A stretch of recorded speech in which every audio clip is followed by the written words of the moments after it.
wine person one-on-one, or, you know, be able to speak to them about the mead, then they're easy converts. The beer guys will pick it up because it's something new. It's following on from the craft beer, but the wine guys like the extra personal attention and to be able to talk through, and the story, yeah. And they're easy converts after that. Whenever we do tastings at bottle shops, we always find that. I must say, it was always easy to convert beer followers than it was wine followers when I wasn't actually making all that good a mead. The beer followers would convert because it was cool. The winemakers sort of needed to taste good first. You haven't tasted some of the homemade wine I've had. Yes. Mind you, though, the winemakers sit there and go, okay, you've got the bouquet and aroma. Let's split this up before fermentation and after fermentation. Whereas the beer guys just go, that smells really good. I like the depth of flavour it's got. Don't care whether it was post-fermentation or pre-fermentation. It smells good. I can relate. All right. Well, that's actually our 2-hour mark that we're meant to clean up on. So, was there any last topics you wanted to go over at all there, Steve? Let's see. Trying to think. What have we touched on? We touched on fermentation temperatures. So we want them to be appropriate to the beer style. The one thing we didn't really touch on was blending. So if you've got a couple of minutes, I'll just run through a quick blending program. Yeah, since you started out with a blended braggot, yeah, I totally want to hear this. Okay. So typically, you don't want to drive anywhere after this, so you want to be at home. Okay, if you're going to do it somewhere out, you need to be on public transport. Because while you can spit, you're not going to want to, because you're going to want to get the full sensation. So what we do, I'll take you what we went through for the Orange is the New Blood. What we started with. So we start out. We have 5 glasses. Okay, 5 glasses in a row. Left-hand side glass is 100% Russian Imperial Stout. Right-hand side glass is 100% barrel-aged Orange Blossom Sack Mead. The glass in the middle is 50-50. The glass on either side is 75% stout to 75% mead, and the other way around for the other side. And you start with your lightest tasting one first. So in this stage, it's a toss-up. Because the Imperial Stout was aged in whiskey barrels, it's got a large flavour profile. Normally you would think the Orange Blossom Traditional, even though it's a sack, has got a reasonable profile, but it was aged in rum barrels. So the rum added to the sack mead gives it just as big a flavour profile. What's going to win in this case is that roast in the Imperial Stout can overwhelm the taste buds pretty quick.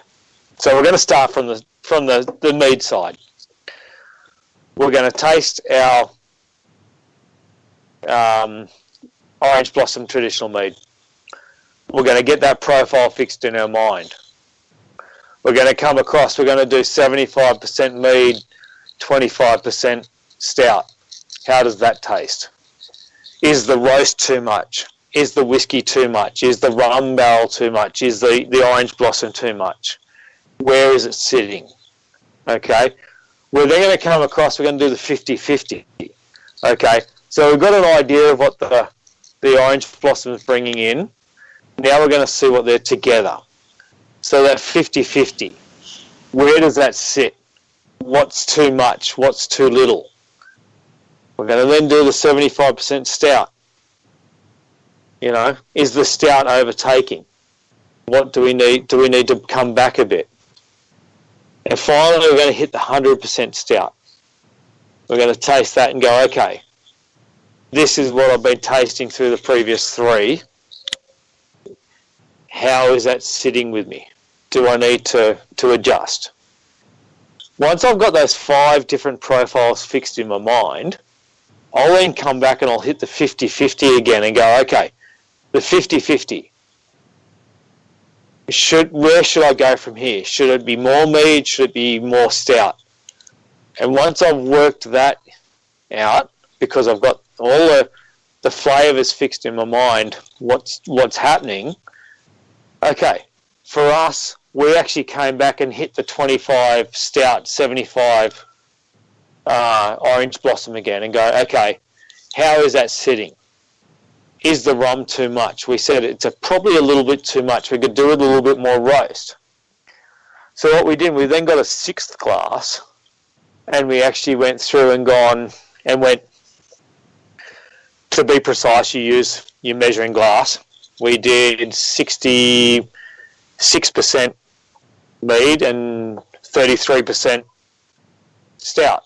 How does that sit? Okay, the stout's a little bit too much. So we backed it off by 3%, went 70-30. We then took it to 70. We then retasted against the 75-25 to confirm where do we want to be. And we actually said, yeah, 75 is too much rum. We'd come back to the 70-30.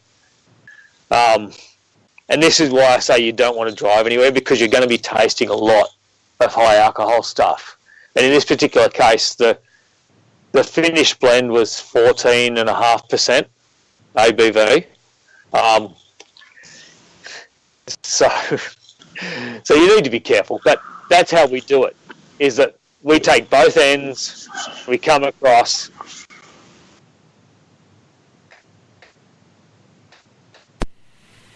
Hello?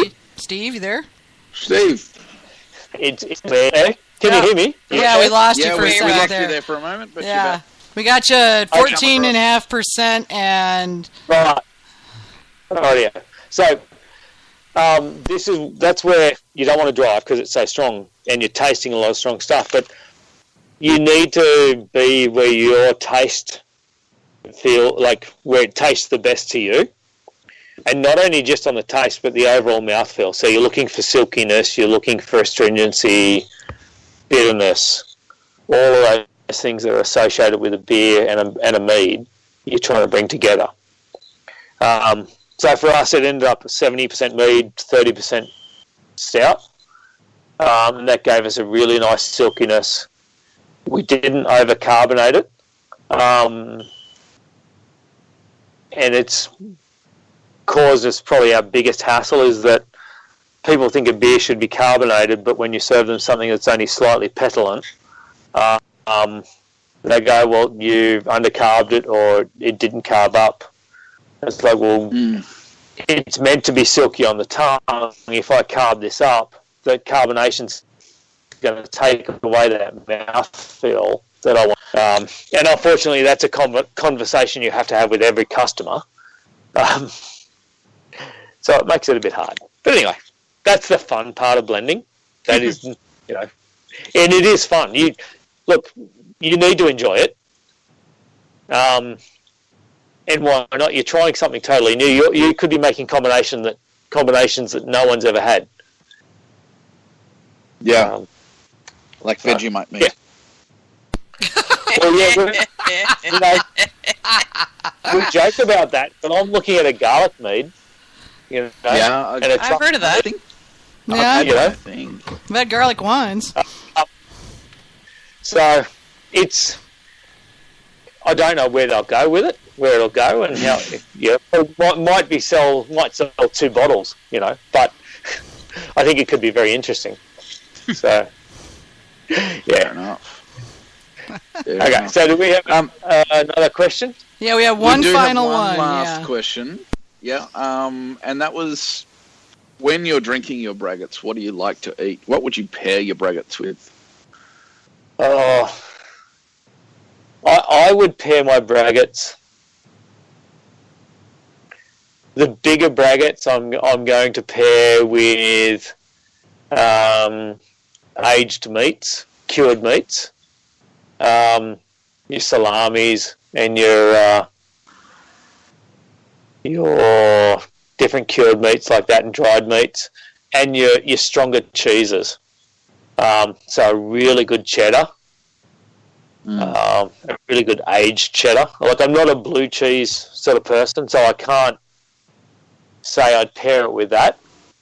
I might pair a sour beer with a blue cheese just to match those two acidity levels. But if I can get, and occasionally when I'm in Sydney, I'll visit a cheesemonger just to get some of these exotic cheeses that I can't find down in little country town of Yarra. The really good Lancashires and the Goudas, but mostly the aged cheddars is where it's at for me. That's what I like. So it sounds like you'd say that the big, strong braggots, you'd pair them much similar to the way I'd do a big, strong sack. You just with the cured meats and the cheeses and stuff. Yeah, the strength's the strength. See, you're not looking for one to dominate over the other, but you're looking for two strong flavours to combine. Is there a braggot you would have with a meal? And if so, which braggot and which meal? Ooh, now you're asking. I would be tempted to really pair the kettle soured with a like a fish dish, like almost a Thai style fish dish. So you pull the acidity from the braggot against the stronger chili spiced fish dish.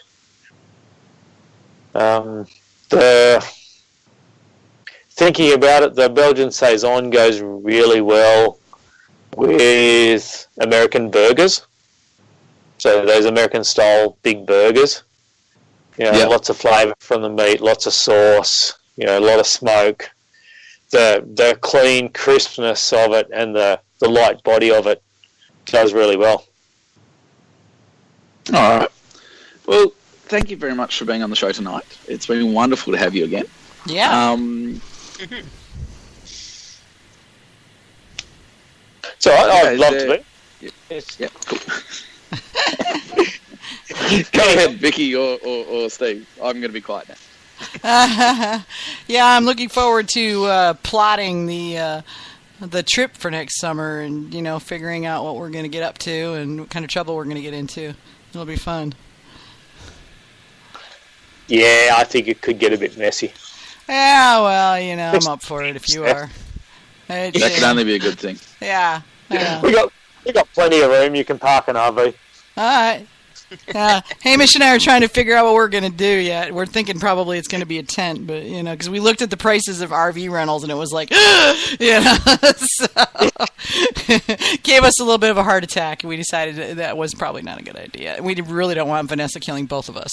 So. That is true, Yeah, that would be really, really bad. So, yeah. But yeah, I'm looking forward to it. I mean, the more I hear about what you guys are doing down there, the more I can't wait to get down there and see it for myself. It's going to be pretty awesome. It'll be fun. Yeah. It'll be fun. So, we'll enjoy it. It'll be really good to see you again. And with any luck, we'll set up a collab with Got Mead. Oh gosh, that would be so awesome. Twist my arm, man. I'll totally go for that. That would be great. Do I even need to twist your arm? Not really, no. Not much. Not really. Except a leader like a blind woman. It's not really. Not really. No. I never intend to open a meadery, so being able to do a collab at a professional